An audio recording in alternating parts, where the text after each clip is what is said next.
Time now for sports on 104.7 The Cave. Here's Ned Reynolds. Mike, the intern, Ned Reynolds, Thursday morning. Normally when there's a golf tournament teeing off, around the time that we start talking is around the time they start. But there's 30 guys this time, so they don't have to start as early. What time are they teeing off? Yeah, as a matter of fact, Mike, they tee off at 10 a.m., which is shortly, relatively speaking, a short time from now. But back in, this year, for instance, some of the other tournaments, the Masters and the U.S. Open and the British Open and things like that, have started by now. Well, this is only 30 players. It's also a very lucrative tournament, $40 million purse. But they begin at 10 a.m., and the first group to tee off will be the team of Tom Kim and Ryan Fox. They were the lowest of the ranking players to make it in. It's only 30. And then you go down the list, and there's Rory McIlroy and Xander Schauffele. They're playing together. That'll be shortly before noon when they tee it off. Now, the last players in the field are the ones who are the top-rated players, numbers 1 and 2, and that's Scottie Scheffler and Matt Fitzpatrick, and they will play together starting at 1 o'clock. This is all done at East Lake in Atlanta. It's, of course, a 4-round tournament. They go all, and there's no cut, obviously, with 30 players. But the winner of this tournament will pocket a check for $10 million. $10 million. The purse is $40 million, and, of course, the rest of it is divided among the field. But should be a lot of fun, some very good golf. Interesting to see if Scottie Scheffler can come back after, number one, a win at Memphis, and an also ran in the competition up in St. Louis. So how does he rebound? We'll see. We will see. A lot of money on the line. Speaking of opens, U.S. Open for tennis is about to start up, isn't it? Actually, it has already begun in a sense up at Flushing Meadow, New York. Most of us identify with the U.S. Open and the other Wimbledon and so forth with the singles draw. That's the big matches. They're the ones that are on TV and so forth and so on. And that begins at the U.S. Open on Sunday. Sunday afternoon is when the main draw will begin, then continue for 2 weeks.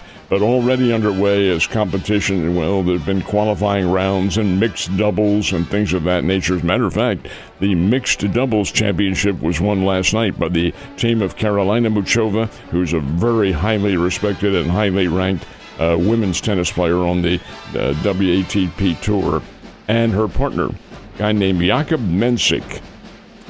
Watch out for this kid. He's only 20 years old. He's already the number one male player in Czechoslovakia. He is a cool 6'5", 20 years old, and hits the ball a ton.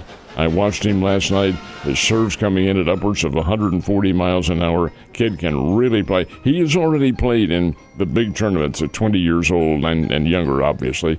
But he's a kid for whom to watch here, Jakub Mensik. Anyway, they won the mixed doubles. Competition for singles, though, begins all on Sunday.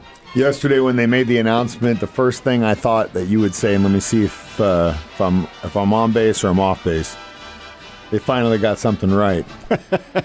They did get it right, but it's about 20 years afterwards. Yeah, it took a little bit, and sometimes those things do, but no more Pro Bowl, and I think I'm on that fence for sure. Didn't anybody ever watch it? I mean, I especially after they switched to flag, it's like, who nah. cares? And when leagues do that, when they go to a gimmick like that with flag football, which it was last year indoors in San Francisco, who's going to watch? Well, interestingly enough, I do remember when the modern era of the Pro Bowl started in 1951, and for many years it was held at the Coliseum in Los Angeles. And it was competitive. It wasn't hardcore like the regular season, but hey, the players were out there. They got paid a little extra for winning and some for losing and so forth and so on. But toward when the two leagues got together, the AFC and the NFC, and became really essentially one, and playoffs all developed, and the Super Bowl and so forth and so on, the Pro Bowl began to lose much of its interest.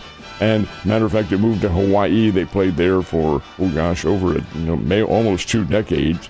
But it still wasn't the competitive aspect, and the television ratings were abysmal. So finally the NFL said yesterday, no more Pro Bowl. It is done. It is finished now. What about the players who have the Pro Bowl appearance written in their contract for a little extra pay? They will be honored. That pay will be honored. Those players will be chosen. They'll have a Pro Bowl team, and I imagine that's going to continue too, but they're not going to play. there will be no play. Probably have a big party somewhere. That'd be great.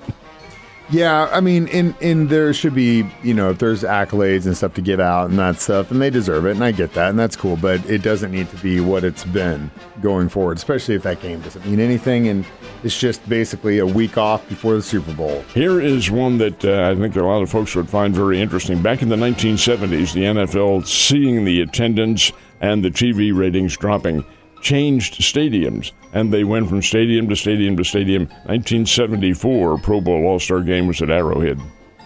I bet it was a lot of fun. Did you go? Did not, but got plenty of publicity from the Kansas City Chiefs, who were the host. They sent out film clips of players. I think the crowd was somewhere in the neighborhood of 45,000, 50,000, somewhere around there. It was in January of 1974. That's when they played it. Woo! And it was cold, Ned. Stay right there. We got plenty of sports left to talk about down the road. I'll see you then. Cave Sports is brought to you by Taylor Gruball Chevrolet, Buick, GMC in West Plains and in Waynesville.